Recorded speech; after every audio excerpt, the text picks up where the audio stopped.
करावं लागेल. दादा, राज्यात मतदानाचा टक्केवारी फार कमी झाली मागच्या टप्प्यामध्ये. आता आपल्याकडे वातावरण थोडं बरं आहे. काय वाटतं 65%च्या वर? मला असं वाटतं संभाजीनगरात मागच्यापेक्षा जास्त मतदान होईल, कारण एक मोठी कार्यकर्त्याची रचना आमची बूथ स्तरापर्यंत सातत्यानं काम करत असते. या बूथचा मतदाराचा एक अभ्यास सातत्यानं ज्याला असतो तो मतदान चांगल्या पद्धतीने करून घेऊ शकतो. त्यामुळे संभाजीनगरात मतदानाची टक्केवारी मागच्या वेळेसपेक्षा मला महाराष्ट्राचं जी काही टक्केवारी असेल ती असेल, परंतु संभाजीनगरात निश्चित मागच्यापेक्षा जास्त टक्केवारी असेल. सकाळचा आढावा घेतला असेल तुम्ही, बरीच गर्दी आहे प्रत्येक सगळ्या मतदान केंद्रावर गर्दी आणि ती उत्स्फूर्त आहे.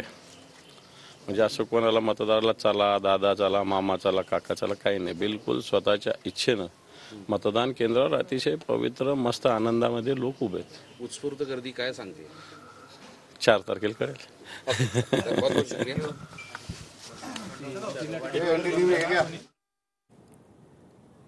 तर मावळमधील ही दृश्य आपण पाहतो आहोत. श्रीरंग बारणे आता सहकुटुंब मतदानाचा हक्क बजावण्यासाठी दाखल झालेले आहेत. मावळमध्ये संजोग वाघेरे विरुद्ध श्रीरंग बारणे असा जोरदार सामना पाहायला मिळतो आहे. तर दुसरीकडे आपण पाहतोय की शिवाजीराव आढळराव पाटील यांनी सहकुटुंब मतदानाचा हक्क बजावलेला आहे. सकाळीच औक्षण आणि त्यानंतर गोमातेची पूजा केल्यानंतर शिवाजीराव आढळराव पाटील हे मतदान केंद्रावर दाखल झाले आणि त्यांनी सहकुटुंब मतदानाचा हक्क बजावला. तर काही वेळापूर्वी अंबादास दानवे यांनी सुद्धा प्रतिक्रिया दिलेली आहे. नंदुरबार